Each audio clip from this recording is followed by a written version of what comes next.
Hello friends, कैसे हैं आप लोग? सब बढ़िया। चलिए अब हम लोग अपना जो टॉपिक है हमारा केमिकल रिएक्शन एंड इक्वेशंस, ये जो चैप्टर हम लोग 10th केमिस्ट्री का हम लोग शुरुआत करने जा रहे हैं, उसका नाम है केमिकल रिएक्शन एंड इक्वेशन। उसके थ्रू पढ़ते हैं दोस्तों। यहाँ पर केमिकल रिएक्शन एंड इक्वेशन दो टर्म आपको यहाँ दिख रहे होंगे। तो सबसे पहले हम केमिकल रिएक्शन को पढ़ेंगे, फिर केमिकल इक्वेशन को पढ़ेंगे। दोस्तों केमिकल रिएक्शन एक प्रकार का प्रोसेस होता है जिसमें कि नए सब्सटेंस बनते हैं, उसके कुछ नए प्रॉपर्टीज होते हैं। ध्यान से सुनिएगा कि केमिकल रिएक्शन एक प्रकार का प्रोसेस होता है जिसमें कि नए सब्सटेंस फॉर्म होते हैं नए प्रॉपर्टीज के साथ। अब यहाँ पर जब आप केमिकल रिएक्शन पढ़ ही रहे हैं तो आपको जो इम्पोर्टेंट टर्म आपको याद होना ही चाहिए। सबसे पहला आपका है यहाँ पर रिएक्टेंट और दूसरा है प्रोडक्ट। दोस्तों रिएक्टेंट क्या होता है? वैसे सब्सटेंस जो कि केमिकल रिएक्शन में टेक पार्ट लेते हैं तो उसको हम लोग कहते हैं रिएक्टेंट। और जो वैसे सब्सटेंस जो कि केमिकल रिएक्शन हो जाता है तो न्यू सब्सटेंस जो फॉर्म होते हैं उसको हम लोग प्रोडक्ट कहते हैं। और यहाँ पर एग्जांपल के तौर पर मैंने यहाँ पर लिखा है मैग्नीशियम प्लस ऑक्सीजन जब बर्न होगा तो मैग्नीशियम ऑक्साइड बनाएगा।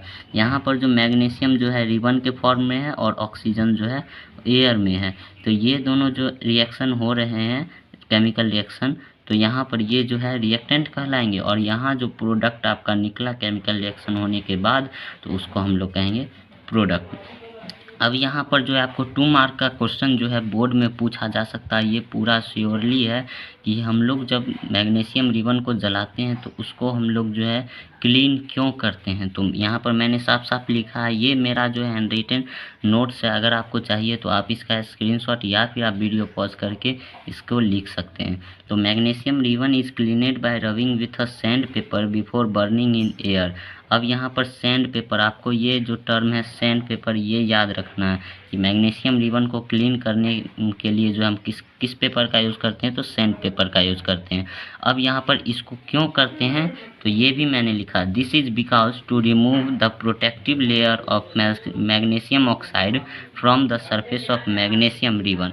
अब ये क्यों हुआ, ये हम लोगों ने क्यों किया, सैंड पेपर से क्यों रब किया? तो ये इसलिए रब किया कि जो प्रोटेक्टिव लेयर है मैग्नीशियम ऑक्साइड का मैग्नीशियम रिबन के ऊपर, जिसके कारण जो है मैग्नीशियम ऑक्सीजन के साथ रिएक्ट ना करे, इसलिए जो है हम उसको हटाते हैं ताकि अब जो है इजीली ऑक्सीजन के साथ मैग्नीशियम रिएक्ट कर पाए। अब यहाँ पर तो मैंने यहाँ पर जो है केमिकल रिएक्शन के बहुत सारे एग्जांपल दिए, जैसे आप देख सकते हैं sorting of milk, formation of curd from milk और cooking of food, digestion of food, और बहुत सारे एग्जांपल हैं जो आपको बुक में मिल जाएंगे। अब दोस्तों बात करते हैं characteristic of chemical reaction. Characteristic क्या है केमिकल रिएक्शन? तो यहाँ पर 5 इंपॉर्टेंट कैरेक्टरिस्टिक है केमिकल रिएक्शन के, जैसे आपका evolution of gas, change in colour, change in state, formation of precipitate, change in temperature. ये सारे जो है आपके 5 कैरेक्टरिस्टिक है जिसको हम बारी बारी से पढ़ने वाले। सबसे पहला हम पढ़ेंगे इवोल्यूशन ऑफ गैस। दोस्तों इवोल्यूशन ऑफ गैस पढ़ने से पहले आप जान लीजिए कि इवोल्यूशन ऑफ गैस का मतलब क्या है। इवोल्यूशन ऑफ गैस का मतलब ये हुआ कि जब केमिकल रिएक्शन टेक प्लेस होगा तो गैस वहाँ से जो है एक गैस जो है रिलीज होगा, निकलेगा, इवॉल्व करेगा। तो इसके कुछ एग्जांपल है, जैसे जेडन जिंक जो है जब H2SO4 के साथ रिएक्ट करेगा तो यहाँ पर H2 गैस जो है इवॉल्व होगा और इसके टेम्परेचर में भी राइज होगा। तो यहाँ पर आप क्या कर सकते हैं, आप यहाँ पर कह सकते हैं कि यहाँ पर जो है ये जो रिएक्शन है ये 2 कैरेक्टरिस्टिक दिखा रहा है। एक तो आपका इवोल्यूशन ऑफ गैस भी दिखा रहा है और दूसरा चेंज इन टेम्परेचर भी दिखा रहा है। यहाँ पर मैंने लिखा है evolution of H2 and temperature rises. अब यहाँ पर दूसरा एग्जांपल है Mg प्लस H2SO4, ये भी जो है H2 गैस का इवॉल्व करेगा। अब दोस्तों बात यहाँ पर आती है कि गैस तो इवॉल्व करेगा, अब हमको पता कैसे चलेगा कि H2 गैस ही इवॉल्व करेगा। तो दोस्तों आपको एक काम करना होगा कि आप क्या कीजिएगा कि जहाँ पर ये रिएक्शन हो रहा है वहाँ पर एक बर्निंग कैंडल लेके जाइएगा, और वो बर्निंग कैंडल अगर पॉप साउंड प्रोड्यूस करता है तो वहाँ पर समझ जाएंगे कि यहाँ पर H2 गैस रिलीज हो रहा है। अगर वह पॉप साउंड नहीं शो कर रहा है, अगर वह जो कैंडल है और अच्छे से बर्न करने लगा तो O2 गैस निकल रहा है। और यहाँ पर जो है तीसरा एग्जांपल हमारा है सोडियम कार्बोनेट जब HCl या फिर H2SO4 के साथ रिएक्ट करेगा, दोनों एसिड हैं दोस्तों, आगे चैप्टर में एसिड बेस साल्ट में हम लोग पढ़ेंगे। तो यहाँ पर सोडियम कार्बोनेट जब HCl या H2SO4 के साथ रिएक्ट करेगा तो यहाँ पर CO2 गैस इवॉल्व करेगा। अब दोस्तों यहाँ पर CO2 गैस कैसे पता करेंगे, तो जब इस गैस को आप कैल्शियम ऑक्साइड के साथ जो है पास करवाइएगा तो वहाँ पर क्या मिल्की वे में चेंज हो जाएगा, जिसके बारे में हम आगे पढ़ेंगे। तो दोस्तों ये था हमारा इवोल्यूशन ऑफ गैस। अब हम लोग पढ़ते हैं फॉर्मेशन ऑफ प्रिसिपिटेट। तो अब हम लोग पढ़ेंगे फॉर्मेशन ऑफ प्रिसिपिटेट। दोस्तों यहाँ पर जो वर्ड आपको प्रिसिपिटेट है, इसका क्या मतलब होता है आप ये पहले जान लीजिए। दोस्तों प्रिसिपिटेट एक प्रकार का सॉलिड प्रोडक्ट होता है जिसको आप सेपरेट आउट कर सकते हैं आपके सॉल्यूशन से। अब दोस्तों यहाँ पर जो है फॉर्मेशन ऑफ प्रिसिपिटेट का तो मतलब आप समझ ही रहे होंगे कि यहाँ पर प्रिसिपिटेट का फॉर्मेशन होगा, मतलब एक सॉलिड प्रोडक्ट फॉर्म होगा। तो यहाँ पर दो एग्जाम्पल है, आप इसे देखिए। जैसे पहला एग्जाम्पल है पोटासियम आयोडाइड। ठीक, ये जो है मोस्ट इम्पॉर्टेंट एग्जाम्पल है जो आपको एग्ज़ाम में पूछा जा सकता है। तो यहाँ पर आप इसको ध्यान से देखिएगा। पोटासियम आयोडाइड जब लीड नाइट्रेट के साथ रिएक्ट करेगा तो यहाँ पर lead iodide plus potassium nitrate form करेगा, और ये जो लीड आयोडाइड जो फॉर्म करेगा ये येलो प्रिसिपेट होगा। यहाँ पर भी आप देख सकते हैं, यहाँ पर मैंने बताया Zn प्लस H2SO4 वाला में जो है ये दो करेक्टरिस्टिक शो कर रहा है, और यहाँ पर ये potassium iodide plus lead nitrate में भी दो करेक्टरिस्टिक शो कर रहा है। पहला तो शो कर रहा है ये क्या फॉर्मेशन ऑफ प्रिसिपिटेट, और दूसरा ये चेंज इन कलर। तो यहाँ पर दो एग्जाम्पल आपके ऐसे हो गए जो कि दो करेक्टरिस्टिक शो कर रहा। अब दोस्तों यहाँ पर दूसरा एग्जाम्पल हमारा है बेरियम क्लोराइड जब H2SO4 किसका फॉर्मूला है, तो यहाँ पर सल्फ्यूरिक एसिड का। जब ये दोनों रिएक्ट करेंगे तो हमारा बेरियम सल्फेट बनेगा और कुछ बनेगा, और यहाँ पर जो बेरियम सल्फेट बनेगा वह वाइट प्रिसिपिटेट फॉर्म करेगा। तो आई होप आप ये दो एग्जाम्पल अच्छे से याद कर लेंगे, आपसे एग्जाम्पल पूछा जा सकता है, इसलिए जो है एक दो एग्जाम्पल हमेशा याद रखिए। अब तीसरा हम पढ़ने वाले हैं चेंज इन कलर।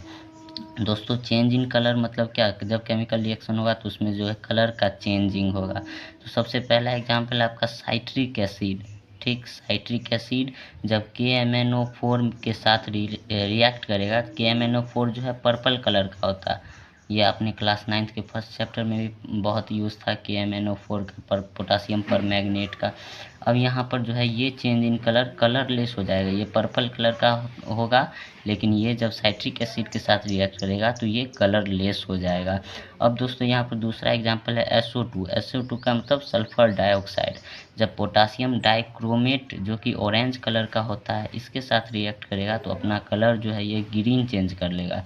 अब दोस्तों हम लोगों ने यहाँ तक पढ़ लिया है, तीन जो है हमारा करेक्टरिस्टिक ठीक पढ़ लिया, जैसे evolution of gas, formation of precipitate और चेंज इन कलर। ये तीनों करेक्टरिस्टिक हम लोगों ने अभी तक पढ़ लिया। अब हम लोग पढ़ेंगे चेंज इन टेम्परेचर। दोस्तों चेंज इन टेम्परेचर पढ़ने से पहले जो है आपको दो चीज़ याद रखने होंगे। पहला है एक्सोथर्मिक रिएक्शन और दूसरा है एंडोथर्मिक रिएक्शन। दोस्तों एक्सोथर्मिक रिएक्शन वैसा रिएक्शन है जब वह रिएक्शन होगा तो प्रोडक्ट साइड में क्या हीट रिलीज होगा, और इंडोथर्मिक वैसा रिएक्शन है जब हम कोई भी सब्सटेंस में हीट देंगे तो हमारा वह ब्रेक डाउन होगा। ठीक, तो यहाँ पर देखिए एक्सोथर्मिक अब आप पता कैसे कीजिएगा कि कोई भी केमिकल रिएक्शन में ये एक्सोथर्मिक शो कर रहा है कि इंडोथर्मिक शो कर रहा है। जब भी केमिकल रिएक्शन में प्रोडक्ट साइड में हीट लिखा रहेगा तो ये आपका शो करेगा एक्सोथर्मिक। ये हमेशा याद रखिएगा, जब भी प्रोडक्ट साइड में हीट लिखा रहेगा तो एक्सोथर्मिक शो करेगा, और जब भी रिएक्टेंट साइड में लिखा रहेगा हीट तो ये हमारा इंडोथर्मिक शो करेगा।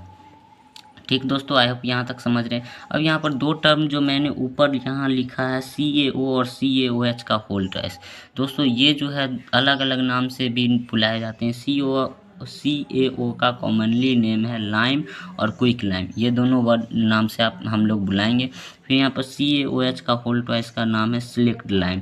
तो यहाँ पर चेंज इन टेम्परेचर मतलब क्या, जब केमिकल रिएक्शन होगा तो आपका टेम्परेचर में चेंजिंग होगा। तो इसके कुछ एग्जांपल है। सबसे पहला आपका CaO कैल्शियम ऑक्साइड, जिसको हम लोग यहाँ पर अभी बोले थे लाइम वाटर या फिर क्विक लाइम।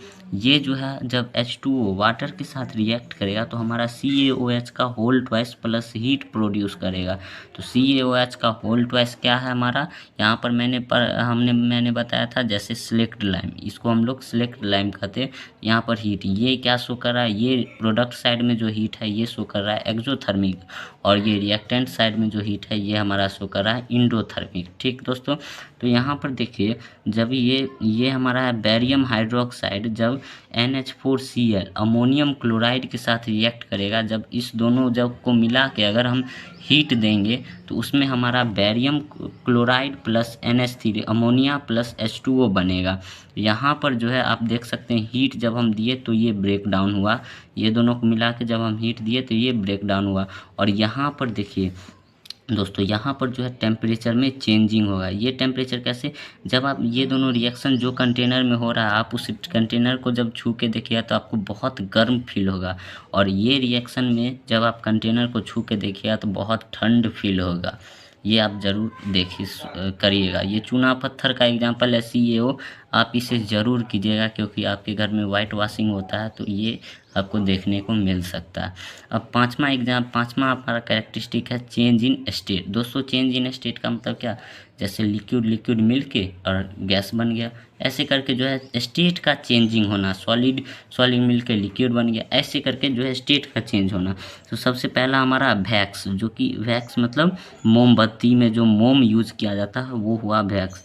अब ये सॉलिड फॉर्म में था, जब इसको हम बर्न करेंगे हीट देंगे तो हमारा इसमें से CO2 रिलीज होगा और H2O। दिवाली के टाइम में आप लोग मोमबत्ती जब जलाते हैं तो वह सॉलिड फॉर्म में रहता है, जब आप उसको बर्न करते हैं तो CO2 वहाँ से निकलता है काला काला, और वाटर फॉर्म में वाटर वेपर भी निकलता है। ठीक दोस्तों, लिक्विड फॉर्म में। अब दूसरा एग्जांपल है H2, जब हाइड्रोजन गैस जो कि गैस के फॉर्म में और ऑक्सीजन जो कि गैस के फॉर्म में, आप इस दोनों का रिएक्शन जब करवाएगा तो हमारा H2O बनेगा जो कि लिक्विड फॉर्म में। आप यहाँ देख सकते हैं ये दोनों गैस मिलकर लिक्विड बन गए, यहाँ पर चेंज इन स्टेट हुआ। अब दोस्तों यहाँ पर जो है हमारा आगे बढ़ते हैं तो हमारा आता है केमिकल इक्वेशन। दोस्तों अब ये केमिकल इक्वेशन होता क्या है, केमिकल इक्वेशन एक प्रकार का मेथड है जिसके कारण जो है हम लोग कोई भी केमिकल रिएक्शन को रिप्रेजेंट कर पाते हैं सिंबल और फार्मूला का यूज़ करके। दोस्तों केमिकल इक्वेशन अगर आपको बनाना है तो आपको सिंबल और फार्मूला याद होने ही चाहिए, कंपलसरी है। तो ये केमिकल इक्वेशन क्या है, एक प्रकार का मेथड है जिसके माध्यम से जो है आप फार्मूला और सिंबल का यूज़ करके और वहाँ पर केमिकल रिएक्शन शो करते हैं। तो यहाँ पर मैंने एग्जांपल जैसे दिया जिंक और सल्फ्यूरिक एसिड, जब जिंक सल्फेट और हाइड्रोजन फॉर्म करते हैं, यहाँ पर मैंने इसको वर्ड में लिखा है। अब ये जिंक का फॉर्मूला क्या होता है ZnS, सल्फ्यूरिक एसिड का क्या फॉर्मूला होता है H2SO4। अब ये जिंक सल्फेट इसका फॉर्मूला होता है ZnSO4 और हाइड्रोजन H2। तो यहाँ पर आप देख सकते हैं मैंने फार्मूला और सिंबल का यूज़ करके और यहाँ पर इसको केमिकल रिएक्शन को शो किया। अब दोस्तों इसके आगे जो बैलेंसिंग वाला जो है सारा चीज़ मैंने दूसरे वीडियो में बताया है जिसका नाम है how to balance chemical equation. मैंने उस वीडियो को जो है डिस्क्रिप्शन बॉक्स में दे दिया। आप इस वीडियो देखने के बाद जो है आप उस वीडियो को ज़रूर देखिएगा ताकि आप जो है स्टेप बाय स्टेप जो है इस केमिकल रिएक्शन और इक्वेशन चैप्टर को समझ पाइएगा।